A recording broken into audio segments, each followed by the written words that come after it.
કૃષ્ણ, સ્વાગત છે તમારું બધાનું મારા કિચનમાં। જોતા જ ખાવાની ઈચ્છા થઈ જાય એવો મસ્ત મજાનો દહીંમાં વઘારેલો રોટલો છે આપણે। તો તમે જોઈ શકો છો અહીંયા વિડીયોમાં સરસ મજાનો રોટલો બનીને તૈયાર થાય છે। તો શિયાળામાં તો આપણે રોટલા બનાવતા હોય એટલે રોટલો વધ્યો પણ હોય, અને જો ના વધ્યો હોય તો બનાવીને પણ એકવાર અવશ્ય બનાવીને ખાજો। શિયાળામાં સરસ મજાની આપણે ગ્રીન સબ્જી બધી આવે છે, લીલું લસણ, લીલી ડુંગળી। તો ચાલો બનાવવાનું સ્ટાર્ટ કરીએ। તો મેં અહીંયા 1.5 રોટલો હતો એ લઈ લીધો છે, અને સારી રીતે આપણે તમે જોઈ શકો છો મીડિયમ સાઈઝના નાના નાના આપણે ટુકડા કરી લેવાના છે અહીંયા। તો બધા જ રોટલાના આપણે ટુકડા કરીને રેડી કરી લીધા છે। તો હવે આપણે ફ્રાય પેન મૂકીશું। ફ્રાય પેન મૂકી દીધું છે, અને જરૂરિયાત પ્રમાણે આપણે ઓઇલ એડ કરી દઈશું। ઓઇલ ગરમ થાય એટલે આપણે જીરું,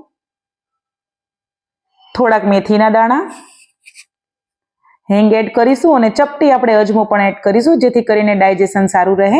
અને હિંગ પણ અહીંયા એડ કરી છે। અહીંયા મેં 2 મીડિયમ સાઈઝની સૂકી ડુંગળી લીધી છે, નાની નાની સાઈઝની। જો મોટી હોય તો એક જ લેવાની। ડુંગળીને સારી રીતે ફ્રાય કરવાની છે। ડુંગળી ફ્રાય થઈ જાય પછી આદુ, મરચાં અને લસણની પેસ્ટ એડ કરવાની છે, અને લીલું લસણ પણ અહીંયાથી 2 થી 3 ચમચી આપણે એડ કર્યું છે। તમને વધારે પસંદ હોય તો તમે વધારે પણ કરી શકો છો। અહીંયા મેં લીલી ડુંગળી લીધી હતી 3 થી 4 નંગ, એ પણ કટ કરીને સારી રીતે ધોઈને સાફ કરીને એડ કરી લીધી છે। બધી જ વસ્તુને સારી રીતે મિક્સ કરવાની છે। અને હવે આપણે 2 મીડિયમ સાઈઝના ટમેટા લીધા હતા, એ પણ એડ કરી દીધા છે। ટમેટા એડ કર્યા પછી આપણે ટેસ્ટ પ્રમાણે મીઠું એડ કરીશું, અને મસાલા પણ સાથે સાથે એડ કરી દઈશું। મસાલામાં ધાણા જીરું પાવડર, મરચું પાવડર, અડધી ચમચી હળદર પાવડર, બધા જ મસાલાને સારી રીતે મિક્સ કરી લેવાના છે। તેલ છૂટું પડે પછી આપણે એમાં દહીં એડ કરીશું। સારી રીતે આપણે મિક્સ કરવાના છે। તમે જોઈ શકો છો મસાલા ને બધું પાકી ગયું છે સારી રીતે। આપણે અહીંયા આને મસાલાને વધારે પકાવવાના નથી હોતા, જેથી કરીને ફટાફટ બની જાય છે। અહીંયા મેં 1 ચમચી ગરમ મસાલો એડ કર્યો છે। હવે આપણે અહીંયા દહીં છે, દહીંમાં થોડુંક પાણી એડ કરીને આપણે મિક્સ કરી લીધું છે, જેથી કરીને દહીં આપણી ફાટી ના જાય। અને દહીં એડ કર્યા પછી ગેસની ફ્લેમ એકદમ ધીમી કરી દેવાની છે, અને સારી રીતે ફટાફટ આપણે મિક્સ કરવાનું છે, જેથી કરીને આપણું દહીં ફાટી ના જાય।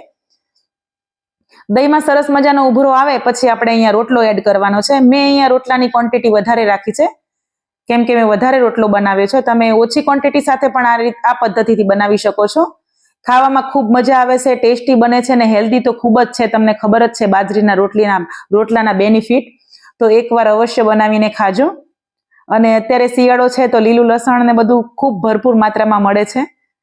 તો અહીંયા રોટલો બનીને રેડી થઈ ગયો છે। ગેસની ફ્લેમ બંધ કરી દીધી છે મેં અહીંયા, અને થોડાક લીલા ધાણા એડ કર્યા છે। જોતા જ ખાવાનું મન થઈ જાય એવો ગરમ ગરમ રોટલો બનીને રેડી થઈ ગયો છે। તો હવે આપણે એને બાઉલમાં સર્વ કરી લઈશું। જો તમને મારા વિડીયો પસંદ આવતા હોય તો મારી ચેનલને લાઈક, શેર અને સબસ્ક્રાઇબ કરજો। નવી નવી રેસીપી જોવા માટે મારી સાથે બન્યા રહેજો। તમે જોઈ શકો છો રોટલો આપણો રેડી થઈ ગયો છે। જુઓ તેલ પણ મસ્ત મજાનું છૂટું પડી ગયું છે, અને ઉપરથી મેં થોડું કાચું લીલું લસણ એડ કર્યું છે, જેથી કરીને ખૂબ સારો ટેસ્ટ આવે છે ખાતા સમયે। તો મળીશું એક નવી રેસીપી સાથે નેક્સ્ટ વિડીયોમાં। જય શ્રી કૃષ્ણ બધાને।